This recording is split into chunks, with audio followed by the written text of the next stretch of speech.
فرانسیسی فوجی تھا، اس کا ایک پیارا سا کتا تھا، وہ کتا مر گیا تو اس فرانسیسی فوجی نے زمین کھود کر اس کتے کو دفن کیا. دفن کر کے مرنے کے بعد اس کتے کے حق میں اشعار لکھے کچھ. اس نے مرثیہ لکھا جاتا نا مرنے کے بعد، پوئٹری جو لکھی جاتی ہے جس میں کسی بھی مرے ہوئے شخص کے سلسلے میں اپنے احساسات بیان کیے جاتے ہیں.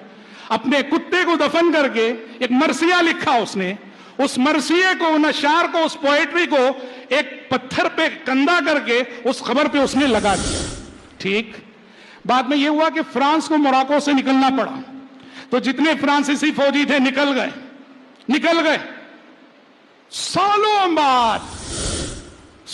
بعد اس فوجی کا جس کا کتا مرا تھا کسی کام سے موراکو ہوا، اس کا خیال ہوا کہ وہ جو میرا محبوب کتا ہے ذرا اس کی قبر دیکھ لیتے ہیں. گیا تو ایریا پہچانا نہیں دے رہا. کیوں؟ کہا کہ وہ کھلا میدان تھا، لیکن کیا دیکھ رہا ہے؟ انسانوں کی بھیڑ، بازار لگا ہوا ہے اور سینکڑوں ہزاروں انسان. اس نے کہا کہ کیا ماجرا ہے، یہ کیا مقام ہے؟ لوگوں نے کہا یہ ایک اللہ کے ولی رہتے ہیں، اللہ کے ولی کی مزار ہے یہاں. وہ گیا مزار دیکھنے کے لیے. جب وہ دیکھنے کے لیے گیا، اس کی حیرت کی انتہا نہ رہی.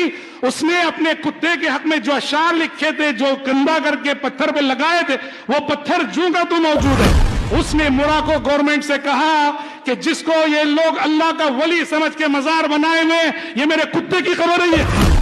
اور اس نے پروف دیے اس نے. کہتے ہیں موراکو گورنمنٹ اس کے کہنے پر اس نے کھدائی کی، کتے کی ہڈیاں نکلی وہاں سے. اور یہ واقعہ میں آپ کو ریفرنس بھی دیتا ہوں. دکتور فؤاد ہاشم الأجہوری، ان کی ایک کتاب ہے من هو اللہ. دکتور فؤاد ہاشم الأجہوری کی کتاب من هو اللہ، اس کتاب میں انہوں نے تقی الدین ہلالی رحمہ اللہ کے حوالے سے یہ واقعہ نقل کیا ہے. لا حول ولا قوة الا باللہ.